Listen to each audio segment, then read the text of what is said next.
Hello student, welcome to my channel MF Pathshala. स्वागत है आपका मेरे चैनल में। आज हम लोग पावर शेयरिंग के सेकंड पार्ट को पढ़ेंगे। अगर आपने फर्स्ट पार्ट नहीं पढ़ा है तो मेरे वीडियो में जाके पहले आप फर्स्ट पार्ट पढ़ लें, ठीक है। वीडियो का लिंक आपको नीचे दिया हुआ है। फर्स्ट पार्ट पढ़ के ही इसको पढ़े, तब आपको क्लियर होगा। Clear to everyone? तो स्टार्ट कर रहे हैं आज हम लोग चैप्टर पावर शेयरिंग, ठीक है।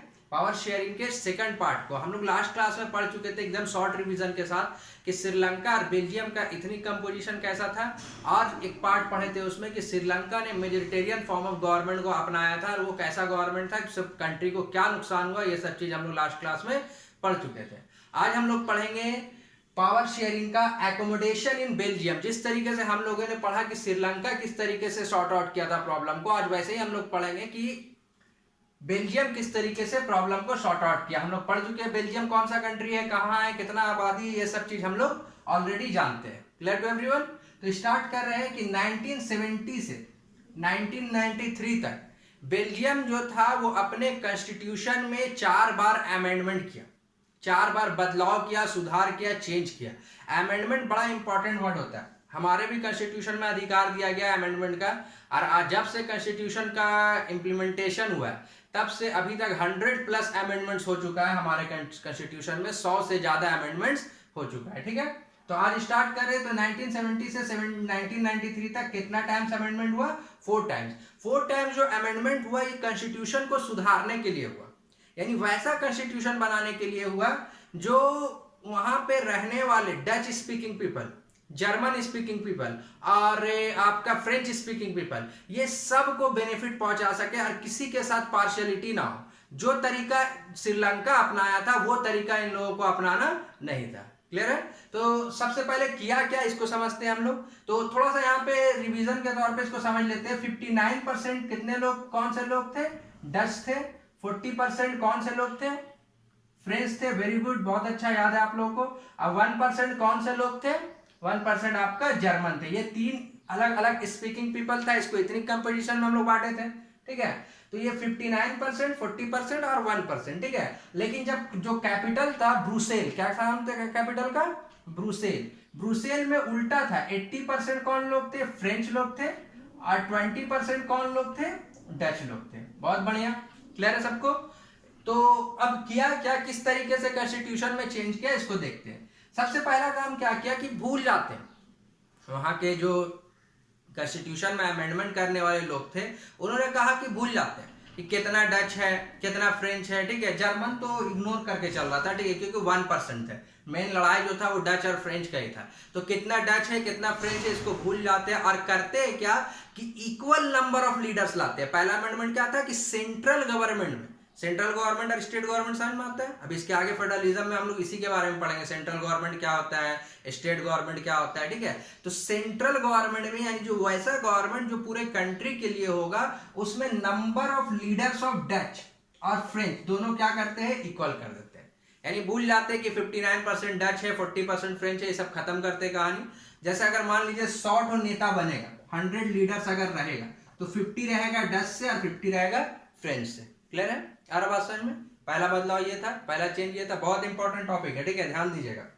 नेक्स्ट है बहुत सारा पावर, सेकंड अमेंडमेंट। उसके बाद और क्या किया? Many powers of central government have been given to state government. बहुत सारा पावर सेंट्रल से लेके स्टेट को दे दिया कि स्टेट डील करे कि आपके यहाँ पे कौन सा है। स्टेट तो बहुत सारा है, ठीक है। तो स्टेट डील करे कि आपके यहाँ पे कौन से लोग ज्यादा है, किस तरीके से आपको काम करना है कि वायलेंस भी ना हो और अच्छा से गवर्नमेंट चलता रहे, ठीक है। क्योंकि अगर सेंट्रल को देता सब पावर तो फिर वहां पे डच लोग ज्यादा थे, फिर तो लोग विरोध करते ना कि कहे हम लोग ऐसा करेंगे, ठीक है। लेकिन बहुत सारा चेंजेस किया ताकि डच लोगों को भी क्या हो, सेटिस्फैक्शन हो जाए। तो किया क्या कि बहुत सारा पावर सेंट्रल से लेके किसको दे दिया? स्टेट गवर्नमेंट को दे दिया। ये सेकंड था। अब जिस तरीके से कंट्री का था उसी तरीके से ब्रुसेल्स, ब्रुसेल्स याद है? Brussels is the capital of Belgium, बताए थे उसमें हम उसमें, ठीक है।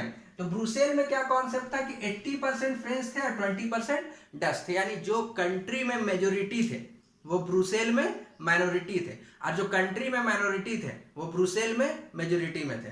तो 80% फ्रेंच और 20% डच। तो जब यहाँ पे यानी कि सेंट्रल में जब डच और फ्रेंच मान गया कि 50-50% हमारे लीडर लोग रहेंगे, तो ब्रुसेल में भी डच और फ्रेंच मान गया दोनों को कि कि ठीक है 50-50% हम लोगों का लीडर लोग रहेगा। यानी Brussels has a separate government in which both the community have equal representation. यानी यहाँ पे भी जिस तरीके से कंट्री में दोनों कम्युनिटी का इक्वल रिप्रेजेंटेशन था, equal number of leaders of Dutch speaking people and equal number of leaders of French speaking people, same condition same criteria अपनाया गया कहाँ के लिए, ब्रुसेल के लिए, कि दोनों स्पीकिंग पीपल का क्या किया गया, सेम कर दिया गया कि जितना लोग फ्रेंच बोलने वाले नेता रहेंगे उतना ही लोग डच बोलने वाले नेता रहेंगे। यहाँ पे फ्रेंच वाला विरोध क्यों नहीं किया, उन लोग तो 80% था, क्यों, क्योंकि उन लोगों को सेंट्रल में भी उसी तरीके से जगह मिला था। क्लियर है, आ रहा बात समझ में, थर्ड समझ में आया। फोर्थ आते हैं, फोर्थ क्या किया गया ना, बड़ा यूनिक कॉन्सेप्ट लगाया गया कि एक अलग तरह का गवर्नमेंट बनाया गया, डिफरेंट टाइप्स ऑफ गवर्नमेंट, एकदम यूनिक था ये, लगभग कंट्री में नहीं रहता, ये वहां पे अपनाया गया। इस गवर्नमेंट का नाम दिया गया कम्युनिटी गवर्नमेंट। क्या नाम दिया गया इसका, कम्युनिटी गवर्नमेंट। अब ये कम्युनिटी गवर्नमेंट क्या था सर, तो तीनों से, फ्रेंच बोलने वाले लोग से, जर्मन बोलने वाले लोग से, डच बोलने वाले लोग से, यहाँ पे जर्मन को भी इंक्लूड किया गया, तीनों लोगों से इसमें लीडरों को चुना गया। ठीक है, कहीं का भी हो, ब्रुसेल में रहता हो, कंट्री में कोई भी हिस्से में रहता हो, उससे कोई मतलब नहीं था, तीनों स्पीकिंग पीपल से एक एक लोगों को चुना गया। क्लियर है, और चुन के एक नया फॉर्म ऑफ गवर्नमेंट बनाया गया जिसका नाम क्या था, कम्युनिटी गवर्नमेंट। अब ठीक है सर, आप कम्युनिटी गवर्नमेंट बता दिया, अब इस कम्युनिटी गवर्नमेंट का काम क्या था, आखिर काम क्या करता था ये कम्युनिटी गवर्नमेंट, किस तरीके से काम करता था, इसको हम लोग समझेंगे।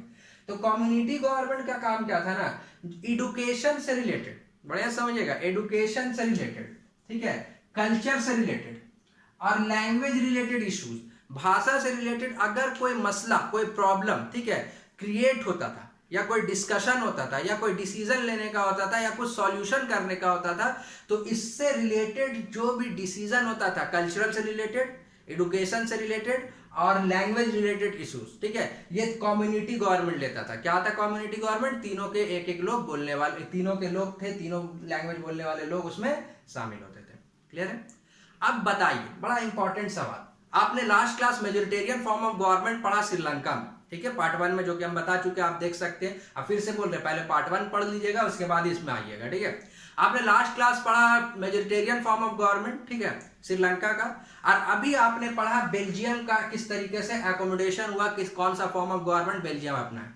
अब आप खुद बताइए कि कौन सा अच्छा है, श्रीलंका अच्छा है या बेल्जियम अच्छा, ठीक है, बेल्जियम अच्छा है, बहुत बढ़िया, क्लियर है सबको, कौन सा अच्छा है, बेल्जियम अच्छा है। तो बेल्जियम रियल में बहुत अच्छे, बहुत कॉम्प्लिकेटेड है कि सर ये क्या पढ़ा, इस कैसे उन लोग का, वहाँ का कंट्री का लोगों को कितना दिक्कत होता होगा सर कि इक्वल रिप्रेजेंटेटिव वहाँ यहाँ, तो एक अलग गवर्नमेंट ये डिसीजन लेगा, स्टेट के पास ये पावर है, सेंट्रल के पास ये पावर था, बहुत कॉम्प्लिकेटेड। लेकिन बेल्जियम के गवर्नमेंट ने इसको बहुत अच्छे से सॉर्ट आउट किया था, बहुत अच्छे से इसको क्या किया था, इस प्रॉब्लम को सॉर्ट आउट किया था, इस प्रॉब्लम को समझा था, इस प्रॉब्लम में किस तरीके से काम करना है, पूरा एक रोड मैप बना के इसके ऊपर काम किया गया था। इतना अच्छा काम हुआ कि पूरा यूरोप में बेल्जियम का नाम हुआ। ठीक है, आज जब यूरोपियन यूनियन बना, एक संगठन बना यूरोप के अलग अलग कंट्री को जोड़ के, जिसका नाम था यूरोपियन यूनियन, अभी भी आप लोग EU वर्ड सुनते होंगे, ठीक है, यूरोपियन यूनियन, ये इसमें बहुत सारा यूरोपियन कंट्री को जोड़ के एक संगठन बना, ठीक है, उसका नाम क्या था, यूरोपियन यूनियन। जब यूरोपियन यूनियन बना तो इतना अच्छा काम किया था बेल्जियम की उसका कैपिटल जो ब्रुसेल्स था उसको हेडक्वार्टर बनाया गया यूरोपियन यूनियन का। याद रहेगा, 1 मार्क्स में पूछता है, उसको क्या बनाया गया, हेडक्वार्टर बनाया गया यूरोपियन यूनियन का, किसको, ब्रुसेल्स को। क्लियर है, तो वही चीज है कि बहुत अच्छे तरीके से सॉल्व किया, अपने यहाँ सिविल वार होने से रोका, अपने यहाँ कंट्री का बंटवारा होने से रोका, और वही दूसरे तरफ श्रीलंका में सिविल वार भी हुआ, हजारों लाखों लोग अपने जान को, अपने घरों को बर्बाद करवा चुके थे, कुर्बान कर चुके थे, या फिर डिस्ट्रॉय कर चुके थे, दोनों कम्युनिटी के लोग, चाहे वो सिन्हाला स्पीकर हो, चाहे वो तमिल स्पीकर हो। लेकिन यहाँ पे डच और फ्रेंच लोगों ने आपस में बैठ के मसला को सॉर्ट आउट किया और बहुत ही बेहतर ढंग से मसले को खत्म किया, प्रॉब्लम को क्लियर किया। क्लियर टू एवरीवन, अब हम लोग इसके आगे नेक्स्ट टॉपिक पढ़ेंगे। ठीक है, तो आगे कंटिन्यू करते हैं हम लोग, ठीक है, और समझते हैं कि why power sharing is desirable. Next topic हम लोग का है कि पावर शेयरिंग डिजायरेबल क्यों है, क्यों जरूरत है पावर शेयरिंग का। ठीक है, तो एकदम सिंपल समझिए, दोनों स्टोरी को याद कीजिए, पहला श्रीलंका का किस तरीके से पावर शेयर किया गया, और दूसरा बेल्जियम का। ठीक है, कि क्या श्रीलंका में रियल में पावर शेयर किया गया था, यही तो समझना है हम लोग को। श्रीलंका में पावर शेयर किया गया था, सबका सब पावर तो सिन्हाला ले गया था, तो शेयर कहाँ था वहां। लेकिन शेयर किया कहाँ, बेल्जियम का। तो आखिर ऐसा क्या जरूरत है कि पावर को शेयर करने का जरूरत पड़ता है? क्या अगर बिना पावर शेयरिंग हम लोग कंट्री चलाएंगे तो क्या नहीं चलेगा, या क्या प्रॉब्लम होगा अगर बिना पावर शेयरिंग हम लोग कंट्री चलाएंगे? तो उसी को हम लोग समझते हैं, ठीक है। तो सबसे पहला पावर शेयरिंग जो डिजायरेबल है उसका पहला रीजन है कि अगर पावर शेयर रहेगा ना तो दो सोशल ग्रुप्स के बीच में, चाहे वो रिलीजन के बेसिस पे बटा हुआ हो, चाहे वो कास्ट के बेसिस पे बटा हुआ हो, चाहे वो लैंग्वेज के बेसिस पे बटा हुआ हो, दो सोशल ग्रुप्स के बीच में, ठीक है, जो लड़ाई है, जो कॉन्फ्लिक्ट है वो रिड्यूस होगा, कम होगा या मे भी खत्म होगा, ठीक है। श्रीलंका में पावर बांटा था, नहीं बांटा था, लड़ाई हुआ, सिविल वार हुआ, लेकिन क्या बेल्जियम में हुआ? नहीं। क्यों? क्योंकि बेल्जियम में पावर का डिवीजन हो गया। तो इसीलिए सबसे पहला कारण क्या है, reduce the possibility of conflicts between social groups. Clear है? वही चीज है मेजोरिटी और माइनॉरिटी का खेल, इसीलिए इस पावर शेयरिंग डिजायरेबल होता क्या है ना। देखिए शॉर्ट टर्म में देखोगे तो सिंपल ये है कि मेजोरिटी जो तादाद में ज्यादा है, जिनका पॉपुलेशन ज्यादा है, वो आ गए पावर में। तो शॉर्ट टर्म में ठीक है, कुछ लोग पॉपुलेशन में ज्यादा है, सब रूल रेगुलेशन कर रहा है, लेकिन लॉन्ग टर्म में इसका इफेक्ट खराब है। कुछ दिन के बाद माइनॉरिटी को ठगा हुआ महसूस होने लगा कि इस कंट्री में हम लोग है क्यों, जब हम लोगों के लिए नौकरी नहीं है, कॉलेज में यूनिवर्सिटीज में जगह नहीं है, तो इस कंट्री में हम लोग कर क्या रहे हैं। तब लोग अपना आवाज उठाएगा, और जो आवाज उठाएगा वो वायलेंस होगा, फिर ठीक है, सिविल वार क्रिएट होगा। तो मेजोरिटी और माइनॉरिटी का खेल बहुत खराब है, ठीक है। तो इसीलिए पावर शेयरिंग का डिजायरेबल है। दूसरा सेकंड रीजन, पावर शेयरिंग जो है वो स्पिरिट है डेमोक्रेसी का। डेमोक्रेसी अगर डिपेंड है ना तो पावर शेयरिंग पे ही डिपेंड है। डेमोक्रेसी का मतलब क्या होता है, वैसा सरकार जो लोगों के द्वारा चुना जाए, ठीक है। जब लोगों के द्वारा चुना जाएगा तो सरकार सब लोगों का ना सोचेगा, ये किसी इंडिविजुअल ग्रुप का सोचेगा, ऐसा तो होगा नहीं। तो ये इसीलिए पावर शेयरिंग क्या है, स्पिरिट ऑफ डेमोक्रेसी है। पीपल राइट है, ठीक है, लोगों का अधिकार है कि वो जो सरकार जो रहे वो उनके द्वारा चुना गया है। Consulted how they are to be govern, उनसे पूछ के कैसे वो सरकार चलाएंगे, कैसे वो काम करेंगे, हर कुछ उनके द्वारा चुना हुआ है। समझ में आ रहा ना, कैसे वो सरकार चलेगा ये कंसल्टेड पीपल्स के द्वारा रहेगा, यही अधिकार पीपल्स करेगा। पीपल्स भी एक ग्रुप नहीं, सब के लिए, ठीक है, ताकि पावर शेयरिंग का जरूरत पड़े, ठीक है, कि कैसे आपको काम करना है, कैसे आपको काम नहीं करना है, कौन सा काम करना है, कौन सा काम नहीं करना है, ठीक है। यानी नैतिकता के आधार पे कि किस तरीके से आपको सरकार चलाना है, ताकि जितना भी समाज में लोग हैं, जितना भी कंट्री में लोग हैं, सबको की कोशिश किया जाए कि किसी ना किसी लेवल पे सेटिस्फैक्शन पे पहुंचा दिया जाए। कोई अपने आप को ही महसूस ना करे कि हम माइनॉरिटी में तो हमारे साथ गलत हो रहा है, या हमारे द्वारा सरकार कंसल्ट नहीं कर रहा, हमारे बातों को नहीं सुन रहा, हमारे अधिकारों को नहीं सुन रहा। सोचिए, अगर चाहता बेल्जियम तो 2 फॉर्म ऑफ गवर्नमेंट बना चुका था, सेंट्रल और स्टेट का। कम्युनिटी को बोलता छोड़ दो, कम्युनिटी गवर्नमेंट बनाने का कोई जरूरत नहीं, लेकिन कॉन्सेप्ट लाइए कि कम्युनिटी गवर्नमेंट बनाया गया क्योंकि जर्मन को भी कहीं ना कहीं शामिल करना था। 1% थे लेकिन उनको कहीं ना कहीं शामिल करना था, इसीलिए कम्युनिटी गवर्नमेंट का फॉर्मेशन भी किया गया। क्लियर है? तो लोगों को कंसल्ट करके गवर्नमेंट चले, ये सेकंड रीजन है पावर शेयरिंग का, ठीक है। इसीलिए पावर शेयरिंग क्या है, डिजायरेबल है, ठीक है। अब बड़ा इंपॉर्टेंट ये पूछता है, जो फर्स्ट रीजन है ऐसा नहीं लग रहा वो प्रॉफिट और लॉस के बेस पे है, कौन कौन सा क्या फायदा होगा पावर शेयरिंग का, क्या फायदा नुकसान होगा पावर शेयरिंग का। तो जो प्रॉफिट गेन और लॉस के बेस पे होता है, कैलकुलेशन ऑफ गेन और लॉस को, उसको बोलते हैं प्रूडेंशियल रीजन। क्या बोलते हैं? Prudential reason. याद रहेगा, 2 तरह का रीजन होता है, प्रूडेंशियल और मोरल। तो जो गेन और लॉस के बेसिस पे हो वो क्या कहलाएगा, प्रूडेंशियल रीजन। जो हम लोग फर्स्ट वाला पढ़े वो प्रूडेंशियल रीजन है, और जो सेकंड वाला हम लोग पढ़े वो मोरल रीजन है, नैतिकता के आधार पे कि सबको अधिकार मिलना चाहिए, डेमोक्रेसी का स्पिरिट है, डेमोक्रेसी में फायदा पहुंचाता है। तो नैतिकता के आधार पे ये क्या कहलाया, आपका मोरल रीजन। क्लियर है? आ रहा है बात समझ में? ठीक है। नेक्स्ट हम लोग का बड़ा इंपॉर्टेंट टॉपिक है, उसको अभी हम लोग पढ़ेंगे, ठीक है, किस तरीके से पावर का डिवीजन होता है, कौन कौन लेवल पे। Clear to everyone? तो अब हम लोग इसका लास्ट टॉपिक पढ़ेंगे, फॉर्म्स ऑफ पावर शेयरिंग, ठीक है। ये लास्ट टॉपिक है, इसके बाद पावर शेयरिंग चैप्टर एंड हो जाएगा। लेकिन मैंने स्टार्टिंग में बताया था कि पावर शेयरिंग जो है वो 2 चैप्टर एक ही जैसा है, यानी फर्स्ट चैप्टर और second chapter, that is federalism. तो जब फेडरलिज्म भी हम लोग इसके साथ कंटिन्यू पढ़ेंगे तो हम लोग और बेहतर ढंग से क्लियर हो जाएगा कि ये पावर शेयरिंग और फेडरलिज्म है क्या, ठीक है। दोनों सिविक्स का फर्स्ट और सेकंड चैप्टर है। तो लास्ट टॉपिक पढ़ रहे हैं, फॉर्म्स ऑफ पावर शेयरिंग। नाम से ही पता चल रहा है फॉर्म्स ऑफ पावर शेयरिंग, कि पावर शेयरिंग किस किस टाइप्स का होता है, कौन कौन सा होता है। पहले थोड़ा सा एकदम शॉर्ट हिस्ट्री समझते हैं।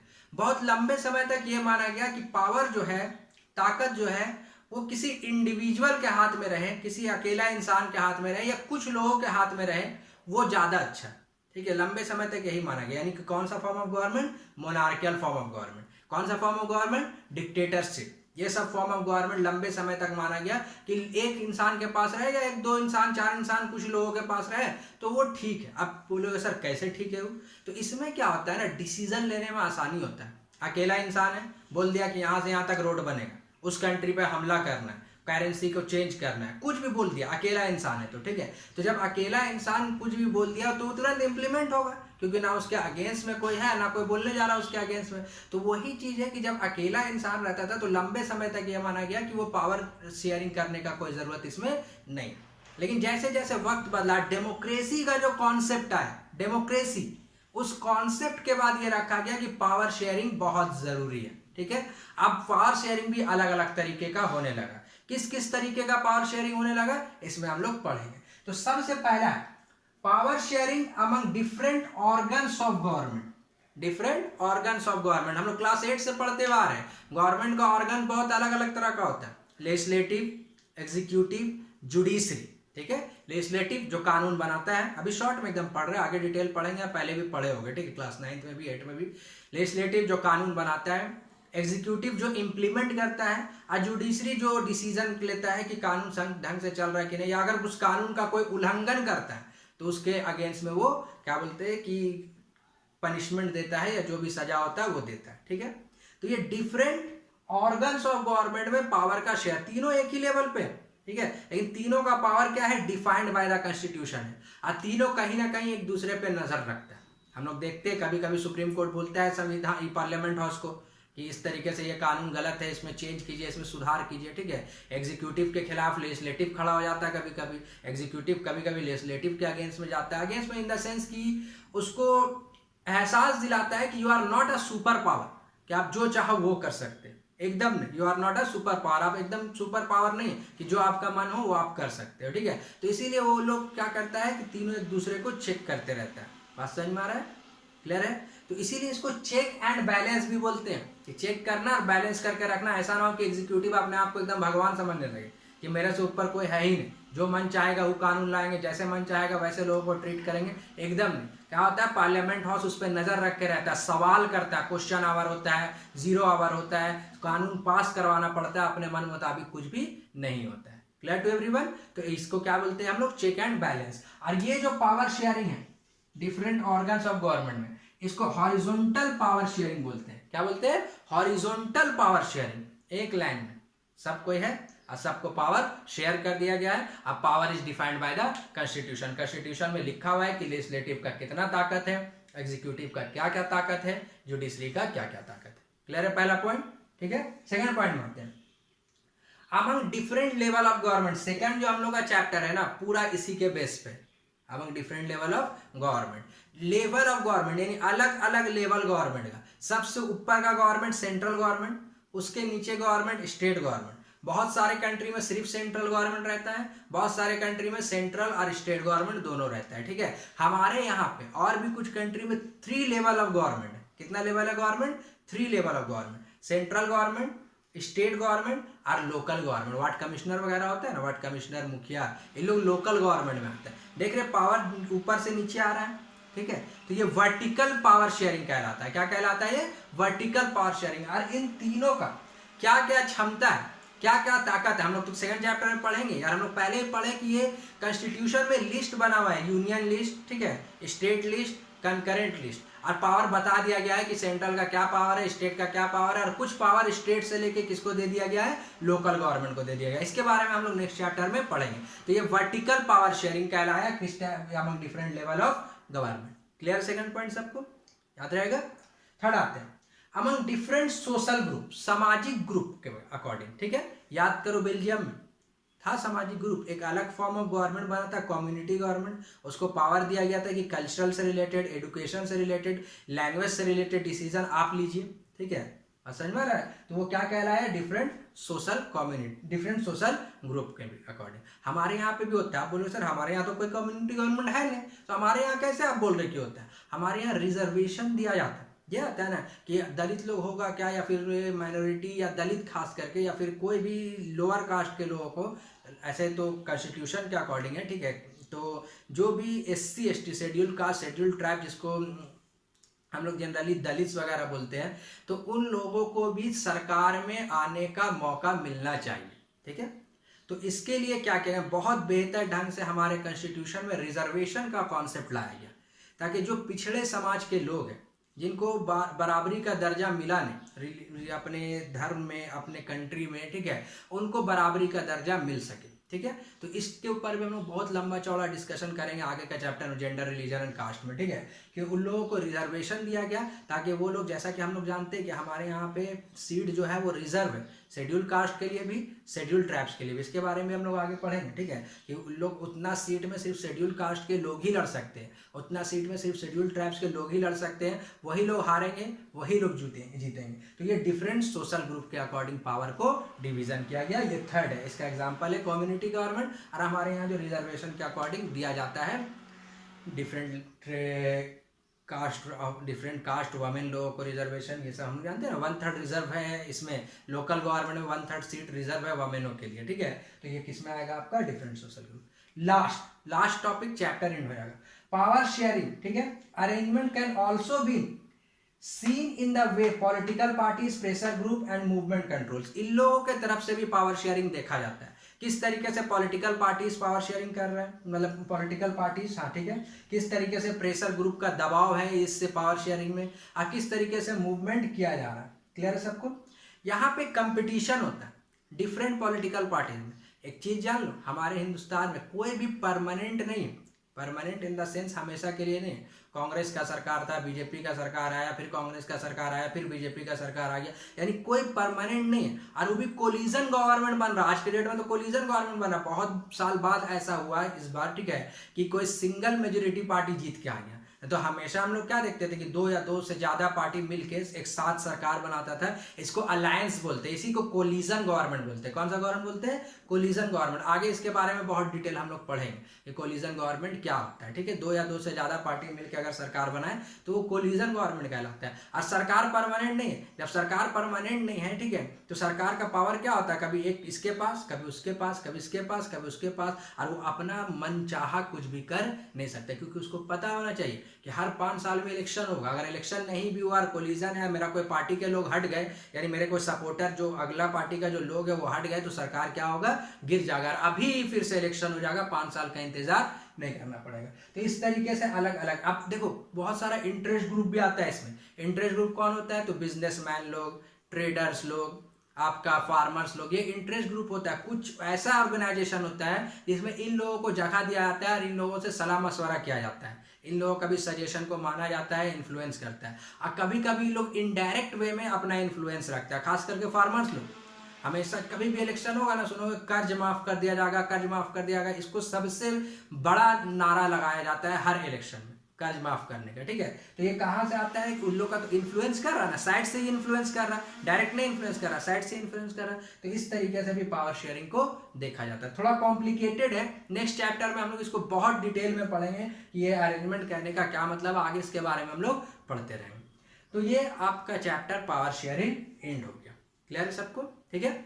उम्मीद करते हैं कि सब कुछ समझ में आया होगा। अगर अच्छा लगा, समझ में आया, तो लाइक और सब्सक्राइब करना बिल्कुल ना भूलें, और अपने दोस्तों के साथ शेयर करें। और किसी भी तरह का कोई भी प्रॉब्लम हो तो आप हमें कमेंट सेक्शन में आके पूछ सकते हैं। Clear to everyone, thank you.